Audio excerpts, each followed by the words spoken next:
Oke, kita kembali lagi sekarang ke bab selanjutnya, atau bukan subbab selanjutnya, yaitu tentang vektor dalam kartesius. Jika Anda tahu sendiri bahwa kartesius itu sendiri adalah polanya seperti ini ya, saja ada 3 dimensi, ada y, x sama z.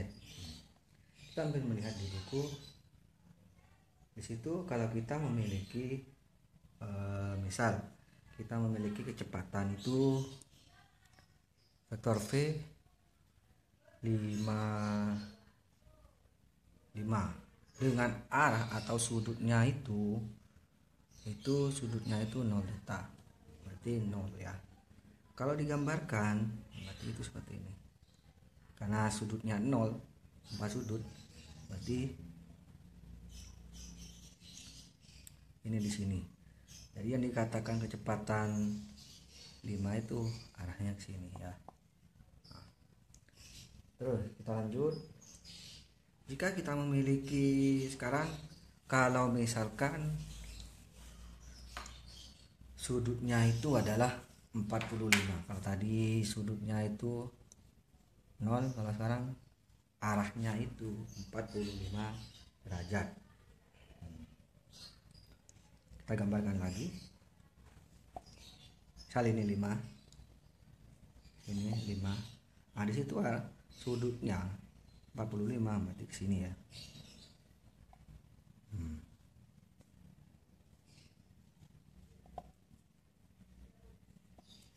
Berarti ke sini. Ini kecepatan 5 dengan arah sudut 45 derajat. Ya. Itu. Terus kita lanjut. Nah, sekarang jika ada dua vektor, vektornya ada 2 sekarang. Ada vektor, misalkan ada vektor A dan ada vektor B. Kalau kemarin kan kita cuman konsepnya saja, perhitungannya. Sekarang kita langsung kepada koordinatnya. Nah, ini. Misal A itu 3. Berarti A-nya itu adalah di sini. Ya. Dan B juga 3 atau 4 lah. Berarti B itu di sini arahnya. Karena ya arah di sini berarti dia arahnya sama ya. Ya, berarti misalkan vektor A ditambah vektor B, misal di sini C. C-nya berapa? Tinggal Anda tambah saja. Vektor A-nya 3, vektor B-nya 4, berarti 4 tambah 3 sama dengan C.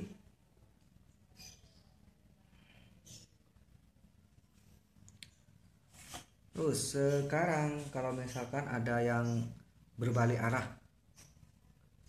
sama saja. Kalau dia berbalik arah, berarti misal saya punya A itu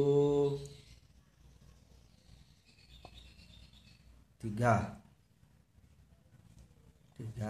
sedangkan B-nya itu minus, berarti kan ke sana, daerah minusnya kan di sana, minus 2 misal. Tinggal Anda kurangi saja ini, hasilnya berapa itu. Tapi kalau di dalam buku itu dia cuma menerangkan bahwa misalkan ada dua vektor yang sama, berarti di situ A sama dengan B. Ini misal A, ini B, berarti itu A sama dengan B. Nah, kalau ada 2 buah vektor misalkan saling bertabrakan, saling menyeberang, ini misal ini A, ini B, misal ini A, ini B, saling menyeberang, berarti kalau dalam buku itu A sama dengan min B. Jadi tergantung arahnya kemana. Misalkan Anda kesini aja arah yang positif, yang B aja, atau A ini arah minus, terserah. Tapi kalau dalam secara umum bahwasanya kalau yang ke sebelah sini itu adalah tandanya minus. Kalau yang ke sebelah kanan apa kiri ini, kanan ini adalah positif. Sama saja kalau dalam kartesius ya. Ini arah X positif, ini arah X negatif, dan ini adalah arah Y positif, ini adalah Y negatif. Z-nya tetap Z positif, Z negatif. Ya. Terus selanjutnya di situ dikatakan jika vektor B ternyata beberapa kali besar dari vektor A, maka secara matematis dapat digunakan perkalian vektor dengan U sebagai faktor pengali.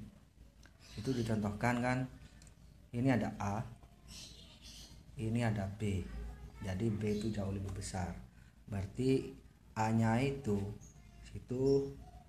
U atau mu atau U, terserahlah. Mu nya ini sebagai pengali, jadi dia berapa kali dari vektor A nya, misalkan di sini kan, berarti dia 2 kalinya, 2 kali dari vektor A, berarti kan kalau misalkan ini berarti dia 2 kali dari vektor A, 2 kali dari vektor B. Mana cara bahasanya? A, hasil A ini dia 2 kali dari B, seperti itu. Nah, sekarang kita lanjut ke komponen vektor. Sebuah vektor dapat merupakan penjumlahan dari 2 atau 3 komponen vektor. Mari kita langsung saja ya, biar enak. Sekarang saya memiliki vektor A. Nah, saya memiliki vektor A. Otomatis cara ngitungnya bukan kayak tadi, karena ini kita sudah memiliki sudut. Ini adalah sudutnya, atau kita tulis alfa. Ya. Gimana cara mencarinya? Untuk arah, karena dia memiliki besaran dan juga memiliki arah, berarti dia pakai cara kita bantu aja. Nah, ya bantunya di situ memang di buku itu sama-sama kos, jadi itu ada kesalahan nulis, mungkin lagi tidur yang buat buku. Sedangkan biar Anda paham, ke arah X itu sendiri, jadi yang arah bawah ini dia akan bernilai A cos theta. Sedangkan untuk ke arah Y itu akan bernilai A sin theta. Kata garis bantu di sini otomatis dia akan berfungsi di sini sebagai AY, di sini menjadi AX. Bantunya.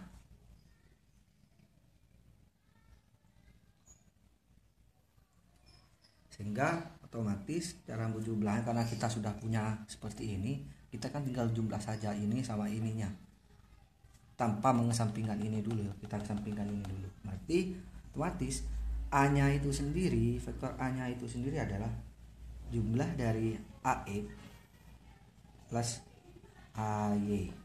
Nah, tapi karena ini dia memiliki arah vektor, kita tidak sembrono saja tambah. Ya kalau dia misalkan seperti ini, kita bisa menambahkan. Gimana caranya? Kita otomatis ini harus mempangkatkan, atau bisa dibilang rumus Pitagoras.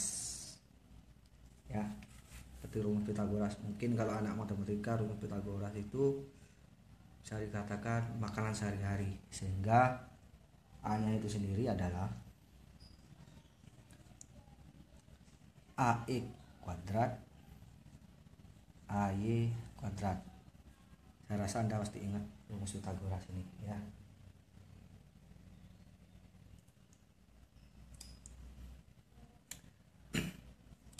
Kalau dari ini, kalau kemarin kan sudah kita bahas tentang perkalian dan pangkat. Kalau seperti ini kan sudah jelas. Ya. Kita langsung ke operasi matematika vektornya. Yang pertama itu operasi matematikanya itu C sama dengan A plus B. Jadi kita memiliki yang pertama itu vektor A, dan yang kedua kita memiliki vektor B, berarti jumlahnya itu sama dengan C. Kita anggapkan A tambah B itu sama dengan C. Kita anggap itu. Berarti C yang mana? Berarti C keseluruhannya ya. Ini adalah C.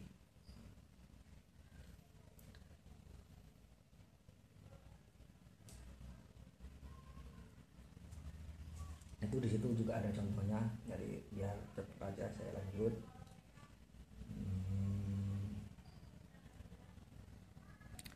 Nah, sekarang ini, kalau misal sekarang kita langsung ke contoh soal. Kalau kita memiliki dua vektor, kalau tadi satu vektor ke arah ini saja, anggap ke arahnya satu vektor saja. Sekarang kalau kita memiliki dua vektor bagaimana?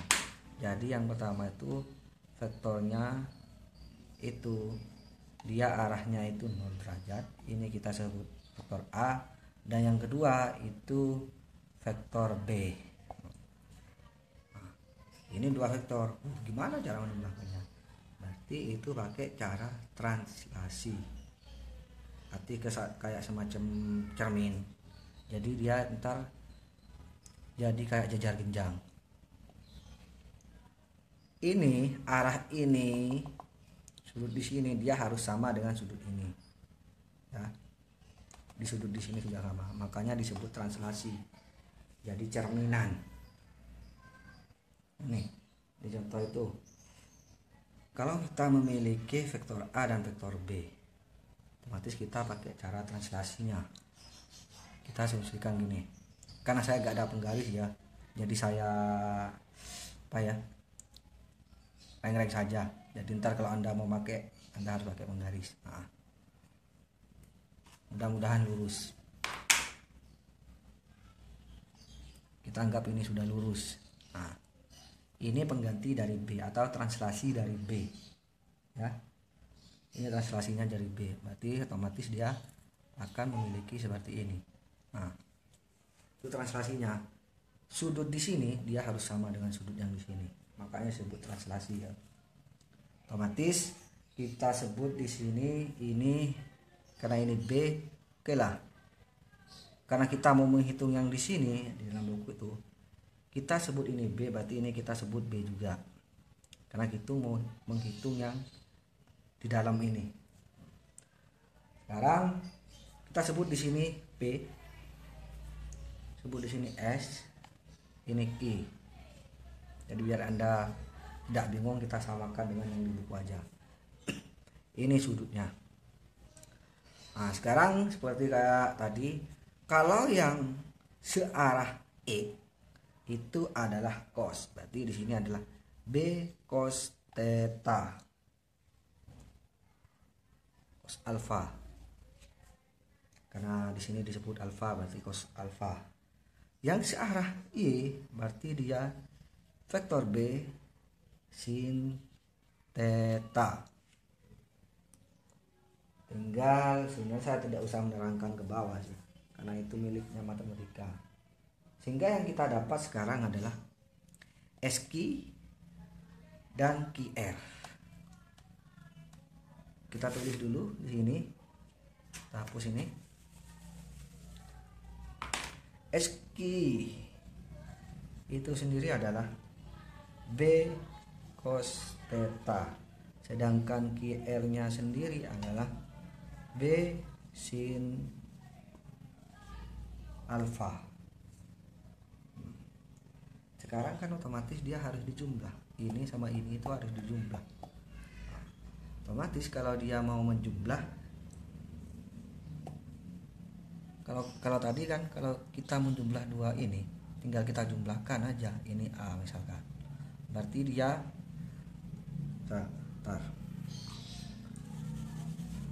kalau tadi, kalau kita punya arah dan besar seperti ini, tadi kan rumusnya ini adalah A sama dengan AX AY, sama saja. Jika kita sudah punya seperti ini, berarti ini kita anggap jajar genjangkan dulu. Berarti kan yang dicari pastinya di sini. Nah, ini yang kita cari kan, karena kita sudah memiliki jajar genjang. Gimana caranya? Sama. Kita anggap yang dicari kan sekarang, kalau ini adalah A-nya, berarti ini adalah PR. Berarti PR itu sendiri adalah PQ.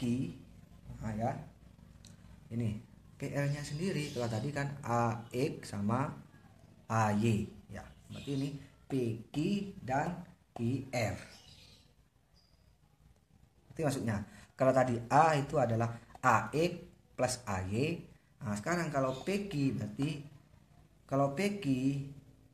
itu adalah, kalau yang dicari sekarang PR berarti PQ dan QR.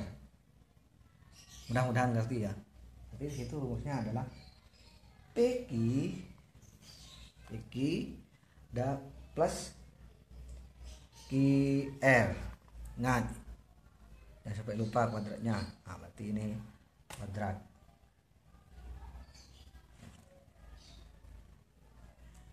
Nah, sekarang kita tahu bahwa karena kita sudah memiliki ini, berarti kan pastinya kita tahu. Kita cari PQ-nya dulu. PQ itu sendiri adalah ini.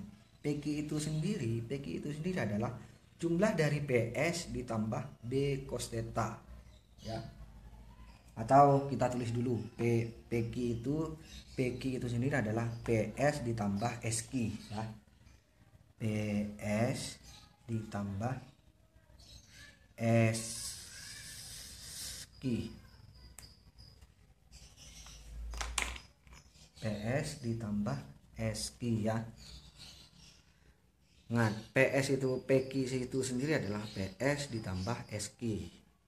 Kalau PS ini sudah ada, sedangkan SQ kan ini ada turunannya, bahwa turunannya itu adalah B cos theta, sehingga PQ itu sendiri adalah ini A plus B cos theta. B cos theta. PQ ini kan sebenarnya A, ini kan A-nya. Ini kan A. Terus itu sehingga PR itu sendiri, karena kita sudah memiliki ini ya. Kalau yang QR kan ini sudah ada, jadi nggak usah ditambah. Kalau yang QR kan ini nilainya. Kenapa PQ itu harus diturunin dulu? Karena dia sudah memiliki besarnya ada, tinggal ditambah ini. PR sendiri berarti adalah A B cos alfa, ini kok saya theta alfa, karena di sini kuadrat berarti kita kuadratkan, plus QR, ini QR B sin alfa kuadrat. Tinggal Anda turunin ya sampai selesai ya. Pak, apakah saya harus turun? Enggak, karena saya mau ajar fisika, jadi biar cepat, biar Anda sendiri saja yang nurunin sampai selesai. Kalau Anda tidak mengerti, itu ada di rumus trigono ya. Misal di situ kenapa yang A plus B ini dia menjadi, bukan, kalau ini perkalian biasa, ini A kuadrat 2A B cos, ini biasa ya. Kalau kita misalkan di sini punya A plus B kuadrat, berarti itu hasilnya adalah A kuadrat 2AB plus B kuadrat, perkalian biasa.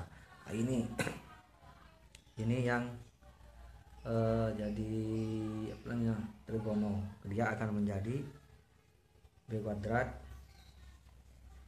cos kuadrat alfa ditambah B kuadrat sin kuadrat alfa. Anda cari sendiri di trigono biar cepat. Sebenarnya bisa, tapi di sini kan mata kuliah, sebenarnya itu kan mata kuliah kalkulus. Kalau saya ngajar kalkulus, saya terangin sampai selesai. Kita lanjut.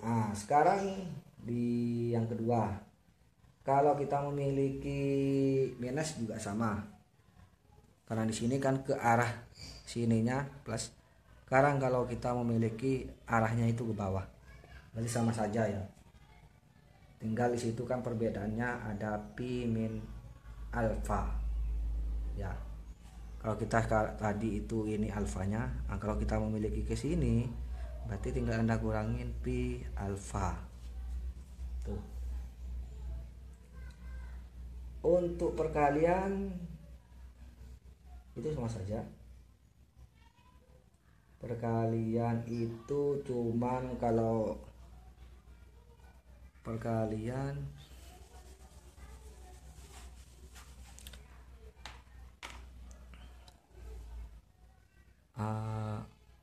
A B. Dan di sini kita juga berarti tinggal kita sama saja ya. Kalau penambahan kan A kayak gini, kalau penambahan misalkan A kayak gini, tapi kalau perkalian itu langsung cos theta. Jadi ada perkaliannya di sini.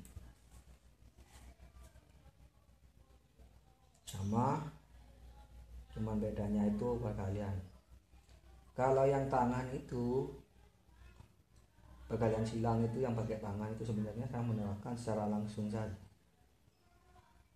Tapi intinya itu kalau yang tangan itu searah dan tidak searah jarum jam.